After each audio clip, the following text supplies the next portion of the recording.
사도행전 13장 13절에서 25절 말씀을 통하여 바울과 바나바가 피시디아 안디옥에서 선교를 입니다. 세상 사람도 사도신경과 주기도문을 알고 있는 분들이 많은 것 같습니다. 그 내용에 대해 잘 모르지만 사도신경과 주기도문이 있다는 것을 알고 있습니다. 그 이유는 미디어의 발전과 신자들이 전한 결과라고 생각합니다. 세상 사람들이 모여 교회에 오면 사도신경과 주기도문을 아마도 가장 먼저 암송할 것입니다. 예배에 있어서 중요한 부분을 차지하고 있기 때문입니다. 사도신경을 공예배에 해야 된다, 안 된다는 의견이 있습니다. 실제로 유럽 일부 개혁교회와 침례교단은 사도신경을 사용하지 않습니다. 그러나 사도신경은 역사적으로 교회 안에서 중요합니다. 왜냐하면 세대에 대한 고백을 확인할 수 있는 것이 사도신경이었습니다. 오늘날의 신천지가 사도신경을 고백하지 않는 것을 생각하면 장로교회는 더 하는 것이 그들과 구별하는 방법이라 생각됩니다. 종교개혁가였던 칼빈은 기독교 강요에서 사도신경 구조를 사용하여 글을 쓰기도 하였습니다. 특히 사도신경은 삼위일체로 되어 있기 때문에 성경에 대한 가장 핵심이 요약되어 있다고 볼 수 있습니다. 그렇기 때문에 사도신경을 바르게 하는 것은 성경을 아는 것이기도 합니다. 오늘도 지팡이교회는 사도신경을 고백하면서 우리의 믿는 바가 무엇인가를 다시 확인했습니다. 그러면서 은혜의 강도를 통해 강서를 듣고자 합니다. 사랑하는 성도님, 지난주 강서를 기억하십니까? 바나바와 사울이 이방인 최초의 교회인 안디옥 교회로부터 파송을 받은 것입니다. 우리가 생각할 때 파송의 주체는 안디옥이라고 생각하지만 성경은 분명히 성령이라고 한 것을 기억하실 것입니다. 두 사람은 성령의 보내심을 받아 실루기아를 통해 그곳으로 갔습니다. 두 사람만 같이 간 것이 아니라 마가도 함께 동역을 했습니다. 그들은 로마의 통치를 받고 있는 구글의 가장 번창한 도시인 살라미에 도착을 합니다. 바로 그곳에서 하나님 나라의 복음을 해당해서 전하였습니다. 그런 후 바보라는 지역에 도착하여 복음을 전하고 있는 가운데 누구를 만났다고 했습니까? 바예수라고 했습니다. 그의 실제 이름은 엘르마로 마수사라는 뜻입니다. 복음이 증거되고 있는 가운데 총독인 서교 바울이 바나바와 사울을 통해 말씀을 듣고자 하는 것입니다. 이것을 아는 마수사인 바예수가 두 사람과 대적하여 총독이 복음을 듣지 못하도록 힘쓰는 것입니다. 바로 그때 성령이 충만한 바울이라고 하는 사울이 모든 거짓과 악행이 가득한 자요, 마귀의 자식이요, 모든 의의 원수요 라고 하면서 말한 것입니다. 바예수는 바른 길을 굽게 하는 거짓 선지자였던 것입니다. 그래서 바울은 맹인이 되어 얼마 동안 해를 보지 못하리라고 한 것입니다. 그 즉시 맹인이 되어 미래를 본다는 선지자는 자신을 위해 돌보아줄 사람을 찾아야 하는 형편이 되었습니다. 이 모든 것을 보고 있던 총독이 보고 믿었습니다. 교회가 확정될 수 있도록 성령께서 바울과 함께 하심으로 놀라운 이적을 한 것입니다. 바울이 한 것입니까? 성령께서 하신 것이죠. 하나님께서 이방인 최초의 교회를 통해 바울과 바나바가 사명을 감당하도록 하시기 위한 은총이었습니다. 오늘은 지난주 강설에 이어서 바울과 바나바가 비시디아 안디옥에 도착을 하여 복음을 전하는 내용을 강설로 듣도록 하겠습니다. 오늘 본문 13절을 보십시오.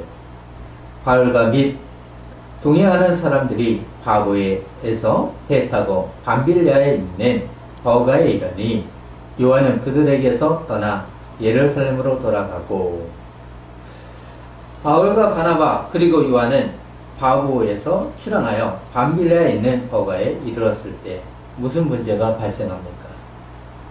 사도행전의 저자는 요한 마가가 선교 여행 중 왜 떠났는지 말하지 않습니다. 하지만 바울과 바나바가 2차 선교 여행을 출발하기 전 사도행전 15장 30절과 39절입니다. 그 내용을 보시면 되는데요. 요한 마가 때문에 논쟁을 한 것을 보면 문제가 있었던 것 같습니다. 문제가 없다면 같이 동행하겠죠. 학자들은 바나바의 사촌 동생인 요한이 질병과 위험에 대한 두려움으로 선교를 그만둔 것으로 생각을 합니다. 다른 이유로는 안디옥 교회의 지도자였던 바나바가 선교의 주역이 되어야 하는 바울로 이동하는 것을 보고 마가가 불만을 가지고 떠난 것으로 보기도 합니다. 왜냐하면 사촌지간이기 때문이죠. 또 하나의 이유는 이방인 중에서도 로마 총독이 해심하는 것을 보면서 화가 난 것 같습니다. 그래서 고향으로 돌아간 것으로 보기도 합니다. 그 외에 다른 이유도 많이 말하지만 우리는 자세한 것은 알 수 없습니다. 그 외에 이 부분에 대해서는 사도행전 15장을 통해 더 자세히 그때 가서 자세히 생각해 보도록 하겠습니다. 이렇게 보시면 여기서 지도를 참고로 하는 것이 좋은 것 같습니다. 지난주 강설에서 구브로는 큰 섬을 말하고 있습니다. 오해를 할까봐요. 그렇습니다. 안디옥으로부터 구브로, 이제는 밤빌리아 지역의 버가에 도착을 한 것입니다. 이곳에서 잠시 복음을 전한 것으로 학자들은 생각을 합니다. 그러면 두 사람은 어디로 향합니까? 14절을 보시면 그들은 버가에서 더 나아가 비시디아 안디옥에 이르러 안식일에 해당에 들어가 앉으니라. 버가에서 비시디아 안디옥에 도착을 하려면 산맥을 넘어야 하는 험준한 길입니다. 이 지역은 로마 군인들도 통제하기 어려운 강돌이 이곳저곳에 숨어 있었다고 합니다. 그리고 비시디아 안디옥은 해발 1080m 고지의 위치에 있기 때문에 더 힘들었을 것입니다. 그리고 유대인들도 정착해 생활했고 로마로부터 지방 자치권과 세금 감면 혜택도 누렸다고 합니다. 바울과 바나바는 이곳에 도착하여 안식일에 해당에 들어가 앉을 것입니다. 그림을 보는 것처럼 시리아 지역이죠. 맨 오른쪽에 거기가 안디옥이라고 이방인 최초의 교회를 얘기하는 것이고, 왼쪽 부분 끝부분에 보면 비시디아 안디옥이라고 합니다. 그래서 이렇게 구별해서 부르는 것입니다. 사도행전에 이것을 보면 폭풍을 만날 수도 있고 여러 가지 어려움이 있지만 그러면서도 복음을 담대하게 전하는 모습을 보면 오늘날 우리의 모습을 되돌아봐야 될 것입니다. 사도행전의 저자는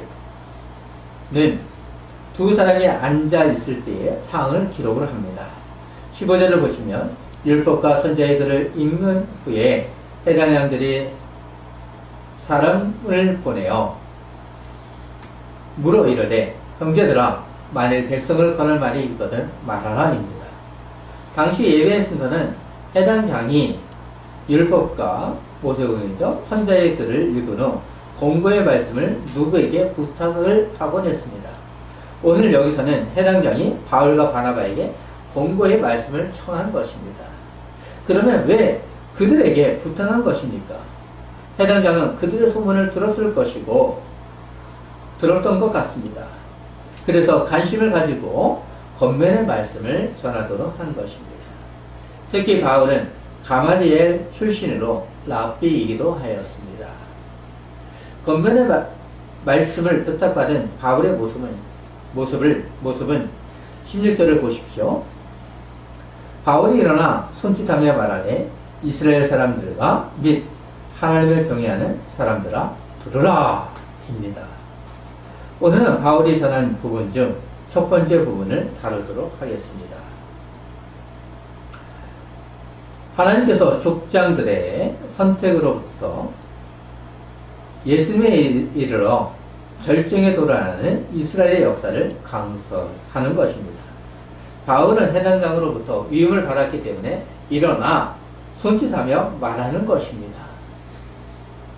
이스라엘에 있어서 어느 장소이든 가르칠 때는 앉아서 하는 것이 간수입니다. 그런데 바울은 일어나 한 것입니다.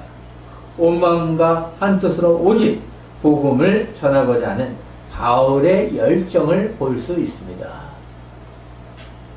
바울은 하나님의 말씀을 잘 알고 있는 이스라엘 사람들과 하나님을 경외하는 사람들, 즉 개종한 사람들에게 들으라는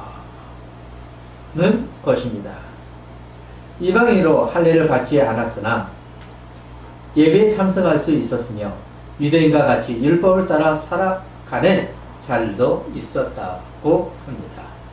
바로 그들에게 경청하라는 것입니다. 바울은 자신이 전하는 진실한 복음을 들으라고 하면서 처음으로 한 말은 무엇이었습니까? 17절을 보시면 이 이스라엘 백성의 하나님이 우리 조상들을 택하시고 애굽 땅에서 나그네 된 그 백성을 높여 큰 권능으로 인도하여 내사입니다.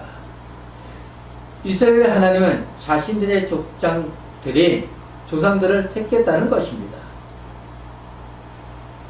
그들은 부정할 수 없었겠죠. 그 하나님은 족장들만의 하나님이 아니라 이스라엘의 하나님이라는 것입니다. 이스라엘이 언제나 명심하고 있는 6월절의 의미가 무엇인가를 떠오르도록 한 것입니다. 이스라엘 백성을 하나님께서는 이방인들과 구별하여 높인 후 큰 권능으로 인도하여 출애굽하도록 했다는 것입니다. 이 말을 듣고 있는 자들은 당연히 그렇다고 인정하고 있었을 것입니다. 이러한 강서는 스데반이 전하기도 하였습니다. 같은 강서이기도 하죠. 그때는 자신들의 마음이 찔려 오히려 스데반을 죽이는 역할을 하기도 합니다. 그 다음으로 바울은 18절에서 출애굽한 후에 강야 생활을 이야기합니다. 강야에서 약 40년간 그들의 소행을 참으시고 있습니다. 하나님은 이스라엘을 위해 오래 참으시면서 40년 동안 생활을 하도록 한 것입니다. 사실 출애굽에서 가나안까지 직선 거리로 아무리 걸어도 400km라고 합니다. 직선으로 가면 일주일 정도면 될 것입니다. 그들에게는 가축과 노약자 그리고 어린 아이들을 생각하면 한 달이면 좋게 도착할 정도입니다. 하지만 하나님께서는 한 달이 아니라 40년 동안 걸리도록 하신 것입니다. 사랑하는 성도님, 운전을 하다 보면 우회라는 표지판을 볼 때가 있습니다. 멀어도 돌아가라는 의미입니다. 우회라는 것은 마치 표지판과 같은 것입니다. 이스라엘의 강야 생활에 의미가 있다는 것을 알 수 있도록 하신 하나님의 은혜였던 것입니다. 그래서 하나님께서 인도하신 것입니다. 또한 하나님께서 인내하신 것입니다. 여기서 바울은 강야 생활의 이스라엘 백성과 하나님의 관계를 함축함으로 역사의 주관자가 누구인가를 알도록 하신 것입니다. 그 다음으로 바울은 19절에서 가나안 땅 7족속을 멸하사 그 땅을 기업으로 주시기까지 약 450년간이라고 강설합니다. 멸한 족속은 헷, 기르가스, 아모리, 가나안, 브리스, 히위, 여부스입니다. 가나안 땅을 정복하도록 한 분은 하나님이라는 것을 다시 확인하는 것입니다. 그 땅을 주시기까지 450년이라고 합니다. 왜 그렇습니까? 애굽에서 종살이 하던 400년, 광야생활 40년입니다. 그런데 10년은 무엇인지 아십니까? 가나안 땅을 정복한 연수입니다. 참고로 사사시대는 사무엘 이전까지 약 380년간 지속되었고 사무엘이 사사로 앉으면서 활동한 기간이 다윗 왕까지 이어지는 70년으로 계산할 경우 450년이 되기도 합니다. 바울은 450년 동안의 이야기를 하므로 하나님께서 모세를 보내신 이유가 무엇인가를 묵상할 수 있도록 한 것 같습니다. 가장 중요한 인물이기 때문이죠. 해당에 모인 사람들은 바울의 강서를 들었을 때 조상들의 역사를 다시 재확인했을 것입니다. 광야생활에 대한 것을 말한 바울은 이제 20절과 21절에서 사사시대와 선자 사무엘을 이야기합니다. 그 위에 선자 보십시오. 20절과 21절이죠. 그 위에 선자 사무엘 때까지 사사를 주셨더니 그 위에 그들이 왕을 구하거늘 하나님이 베냐민 지파 사람 기스의 아들 사울을 40년간 주셨다가입니다. 사무엘 때까지 사사를 주셨다는 것입니다.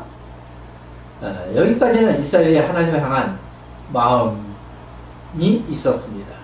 그런데 이스라엘 백성들이 이웃 나라를 보니 왕이 있었던 것입니다. 자신들이 과거에 종살이 하던 것을 기억하지 못하고 이방 나라의 왕을 본 것입니다. 그것을 사무엘상 12장 13절에서 이제 너희의 구한 왕, 너희의 택한 왕을 보라. 여호와께서 너희 위에 왕을 세우셨느니라고 했습니다. 한 절만 보면 이해하기 어렵지만 사무엘상을 읽어보면 도움이 될 것입니다. 이스라엘 백성들은 자신들을 종살이 하던 애굽에서 구원하여 주신 하나님의 통치를 거부하고 세상 나라들처럼 인간왕을 달라고 한 것입니다.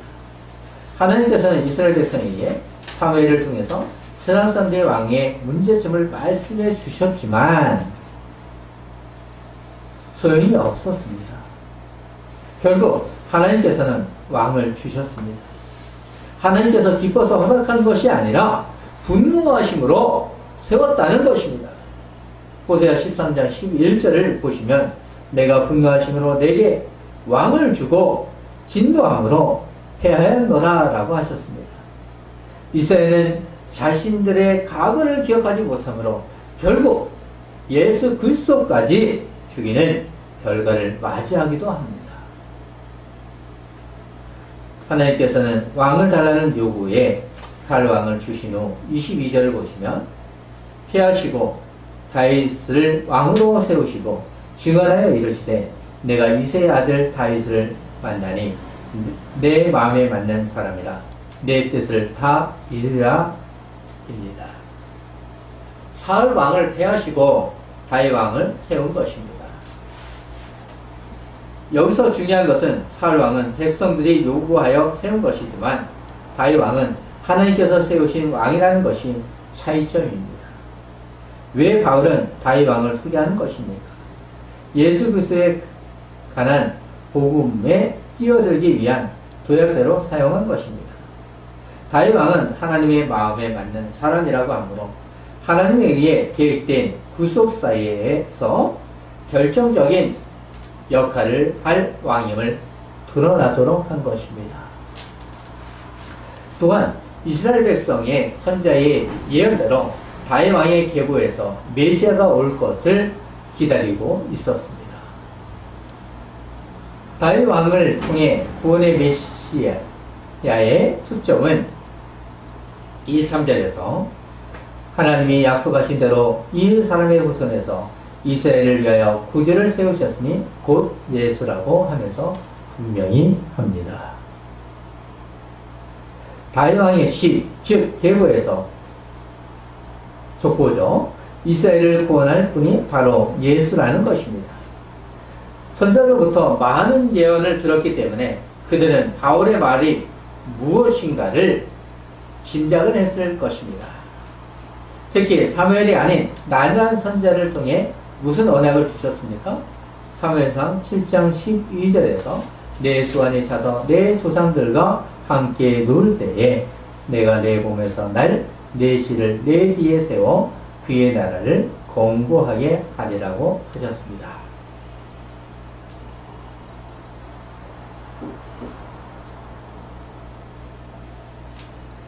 이것을 우리는 하나님께서 다윗과 언약을 맺었다고 말을 합니다.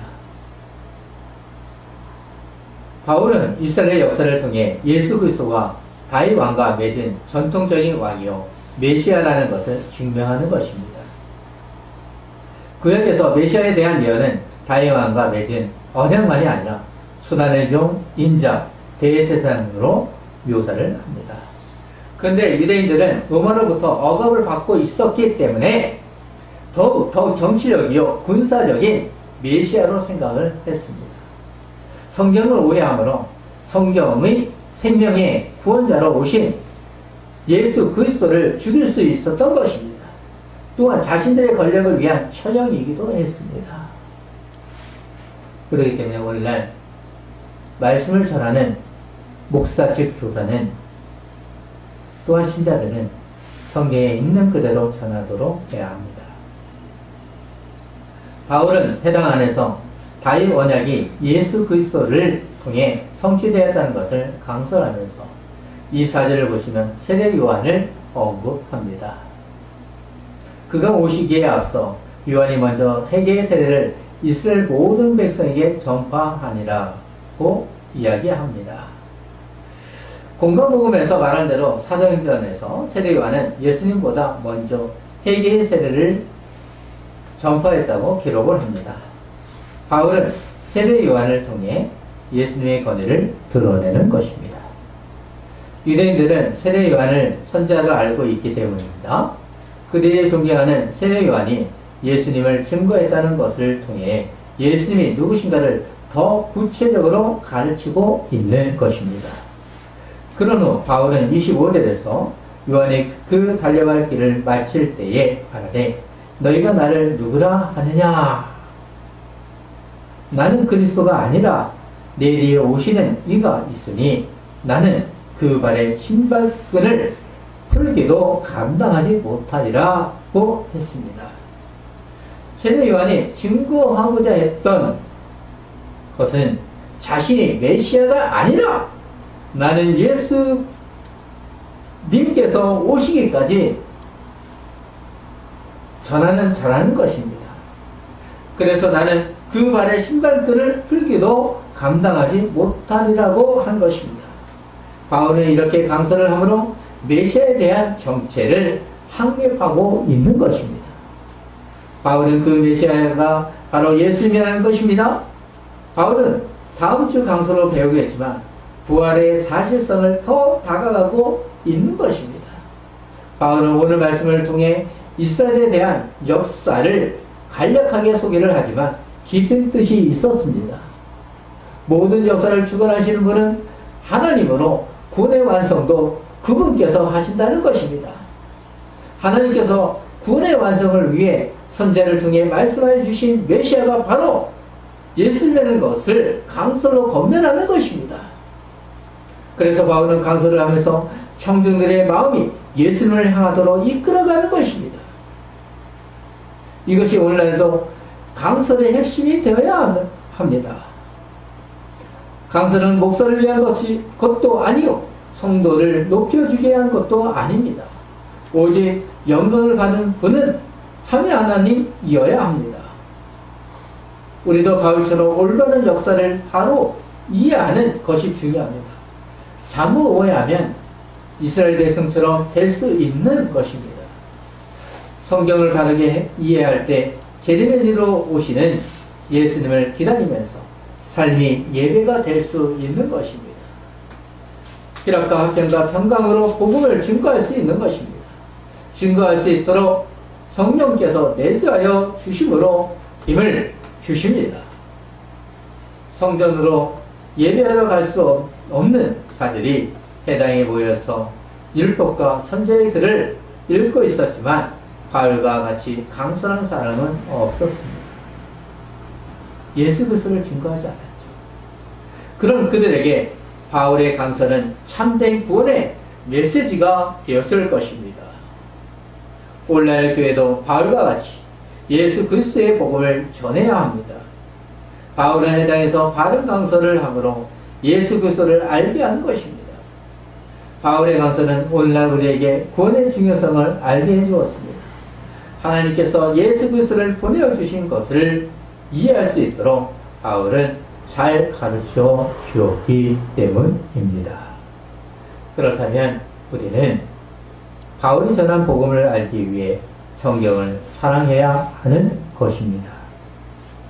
그리스도인이라고 하면서 성경을 외면하는 것은 참된 신앙인가를 자신에게 질문해 보면서 기도로 마무리하겠습니다.